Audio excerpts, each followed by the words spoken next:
तो दोस्तों अभी रिसेंटली जो सेबी ने स्ट्रेस टेस्ट म्यूचुअल फंड्स का किया था उसके बाद से म्यूचुअल फंड्स में रिस्ट्रिक्शंस आनी शुरू हो चुकी है और Nippon India small cap fund उसका एक सबसे बड़ा एग्जांपल है। अभी स्ट्रेस टेस्ट के बाद कुछ रिस्ट्रिक्शंस यहां पर Nippon India small cap fund ने लगाई है। एक रिस्ट्रिक्शन थी जो स्ट्रेस टेस्ट से पहले लग गई थी, जो लमसम की थी। तो निपन इंडिया स्मॉल कैप ने मार्च में लमसम अपना बंद कर दिया है ऑलरेडी। फरवरी में डिसीजन आई थी और उसके बाद से लमसम इन्होंने बिल्कुल बंद अपना कर दिया है।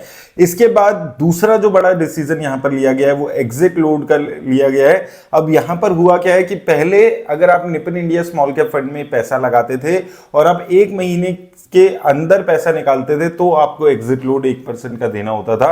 अब ये जो एग्जिट लोड का पीरियड है उसको बढ़ाकर 1 साल कर दिया है, यानी कि अगर आप 1 साल के अंदर पैसा निकालेंगे तो आपको एग्जिट लोड पे करना होगा। ये डिसीजंस इसलिए लिए जा रहे हैं ताकि कम से कम रिडम्पशन हो और जो इनफ्लो और आउटफ्लो का बहुत ज्यादा चीजें चल रही थी उसको रिस्ट्रिक्ट किया जा सके।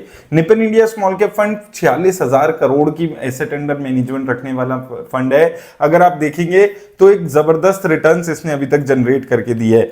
यहां पर आप देखिए 46,000 करोड़ के आसपास की इसकी एसेट अंडर मैनेजमेंट है। 1 साल में 54%, 2 साल में 29%, 5 साल में 29% और 10 साल में 28% के आसपास की यहां पर रिटर्न्स इसने दी है। तो ये डिसीजंस लिए जा रहे हैं ताकि ये जो रिटर्न्स हैं ये मेंटेन किए जा सके। इसके अलावा इन्होंने जो अपनी फ्रेश एसआईपीज हैं उसमें भी रिस्ट्रिक्शंस लगा दी है। अब यहां पर अगर आप देखेंगे इन्होंने रिस्ट्रिक्शंस लगाई है जिसमें एसआईपी अब 50,000 पर डे से ज्यादा की पर पैन नंबर नहीं हो सकती मार्च 22 के बाद से। तो इससे पहले तक ये रिस्ट्रिक्शन 5 लाख रुपए पर डे की थी। तो देखिए जो छोटे रिटेल इन्वेस्टर्स हैं उनको इससे फर्क नहीं पड़ेगा। ये जो एसआईपी वाली रिस्ट्रिक्शन है 50,000 रुपए पर डे की, लेकिन होता क्या है कि जो बड़े लोग हैं, जो बड़े इन्वेस्टर्स हैं वो भी एसआईपी के थ्रू इन्वेस्ट करते हैं और वो एक दिन में बहुत ज्यादा पैसा भी इन्वेस्ट करते हैं। तो उसको रोकने की कोशिश यहां पर इस रिस्ट्रिक्शन से की जाने वाली है। तो ये जो 3 डिसीजंस आए हैं, सबसे पहले लमसम बंद हो गया है, वो तो ऑलरेडी 1 महीने पहले हो चुका था।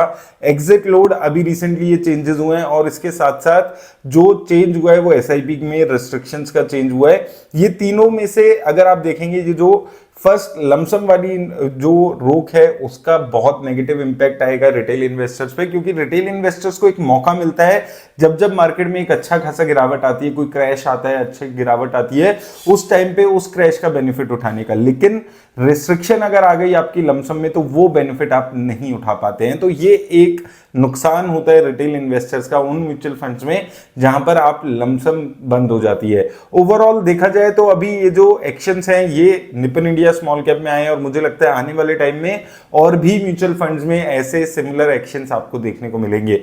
ओवरऑल अगर आप देखेंगे इन्वेस्टर्स के पॉइंट ऑफ व्यू से तो अच्छी चीजें हैं कुछ की लॉन्ग टर्म इन्वेस्टिंग को बढ़ावा दिया जा रहा है एग्जिट लोड को बढ़ाकर, और जो एक नेगेटिव चीज है वो लमसम वाली हमेशा से रहेगी कि लमसम में आप एक साथ पैसा इन्वेस्ट नहीं कर पाएंगे। Overall Nippon India small cap fund ने अच्छी रिटर्न्स दी अगर आप 10 साल में देखेंगे। सेपरेट मैंने रिव्यू वीडियोस की बनाई हुई है, आप जाकर देख सकते हैं। उम्मीद करता हूं आपको हेल्प मिलेगी इस वीडियो से। धन्यवाद।